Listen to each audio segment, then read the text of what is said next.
Şu anda insan boyutunda yapılmış dünyanın en eski heykelinin önündeyiz. Heykelimiz Balıklıgöl'ün üst tarafında bir harfiyat çalışması sırasında bulundu. Milattan önce 9500'e tarihleniyor. Göbektepe ile çağdaş bir eserimiz. Gözlerde doğal cam diye nitelendirdiğimiz obsidyen kullanılmış. Boynunda takıları mevcut. Malzememiz kalker ve erkekliği sembolize eden bir heykel. Bu müzemiz için en değerli eserlerden biri. Yani Balıklıgöl'ün Neolitik dönemde de bir yerleşim yeri olarak kullanıldığını ve Urfa'nın çok kadim bir kent olduğu ile ilgili bize ciddi bir veri veriyor.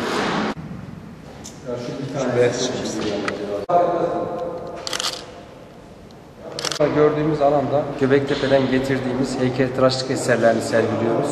Bu eserlerde yaban domuzlar, yırtıcı hayvanlar, sürüngenler betimlenmiş.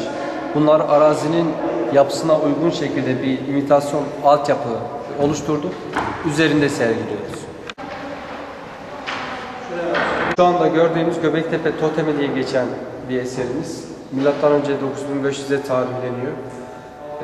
Baş tarafı yırtıcı hayvan olarak betimlenmiş. Yüz bölümü kırık, yine altta kırık bir yüz, kollar uzanıyor ve altta bir figür daha betimlenmiş. Yan taraftan da yılanlar çıkar tarzda betimlenmiş. Malzememiz yine kalker, sert mermerimsi bir kalker. Metalin olmadığı bir dönemde böyle bir estetiğin, böyle bir heykeltıraşlık eserinin ortaya çıkmış olması bilim dünyasını oldukça şaşırtıyor.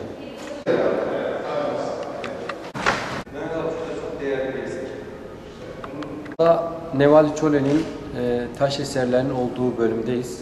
Bu eserler eski müzemizde yer darlığından dolayı depomuzda bulunuyordu.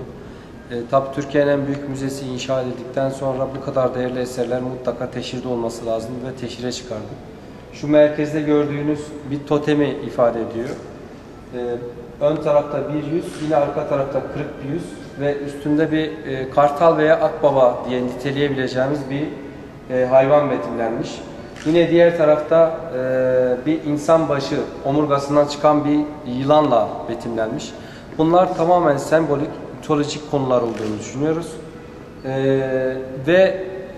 Urfa bölgesi için unik eserler dediğimiz, yani Urfa dışında başka yerde çok göremeyeceğiniz eserler, çok farklı ve Urfa için değerli eserler olduğunu düşünüyoruz.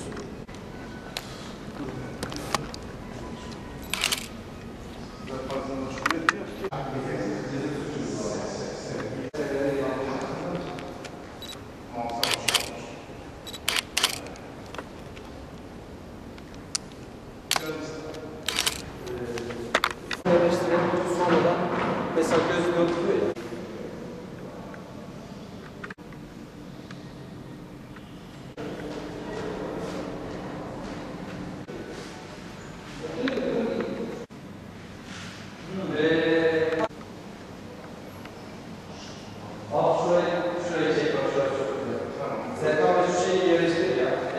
Müzemizin en özel koleksiyonlarından biri Tunç dönemindeki oyuncak serimiz. Bunların bir miktarı yan tarafta sergilediğimiz bebek lahtinin yanında bulundu. Yani ölen bebekle beraber oyuncakları da defnedilmiş. Şurada 2 tane düdüğümüz var. Şunlar çıngıraklar. Ve arka tarafta 4 tane araba modelimiz var. Bunlar da yine müzemizin en unik, en değerli eserler arasında gösteriliyor. Harran'da bulunmuş Babil Kralı Nabonid'in ay, güneş ve yıldıza ibadet ederken betimlenmiş kabartması ve alt tarafta Kral Nabonid'in kral olma sürecini ve ay tanrısını metiye dizdirdiği çivi yazısı, Babilce çivi yazısıyla bütünleşmiş bir stilimizi görüyorsunuz.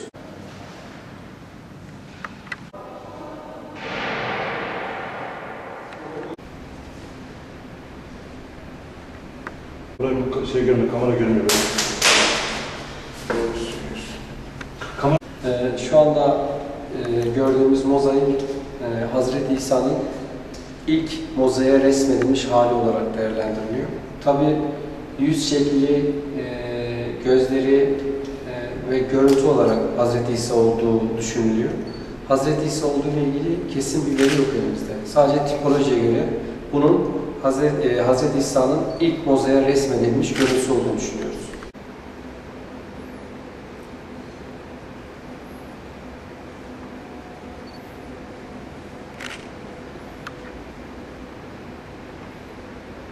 Şu anda Mozaik Müzesi'nde bulunuyoruz.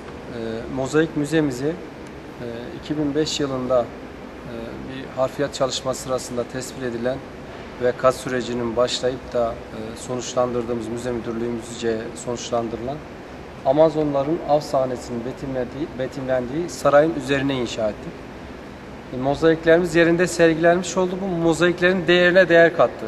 Yani yerinde sergilenmesi değerini katladı. Ayrıca bu müze yapım sürecinde 2,5 yıllık süreçte bizim ilçelerden Siverek, Viranşehir, Birecik, Bozova, Akçakale, çevreden getirdiğimiz mozaiklerimizi de mevcut saray yapısını yerinde sergilediğimiz mozaiklerin etrafına restorasyonu gerçekleştirip etrafına yerleştirdik. Mimari olarak da Mozaik Müzemiz çok farklı bir mimariye sahip. Malumunuz orta bölümde arkeolojik eserler, arkeolojik alan olduğu için direkt büyük ayak kullanma imkanımız yoktu. Ve bu büyük genişlik, 80 metrelik genişlik ayaksız geçildi. Bu Türkiye'deki ayaksız geçilen en geniş mesafe. Bu yönüyle de Mozaik Müzemiz farklı bir mimariye sahip oldu.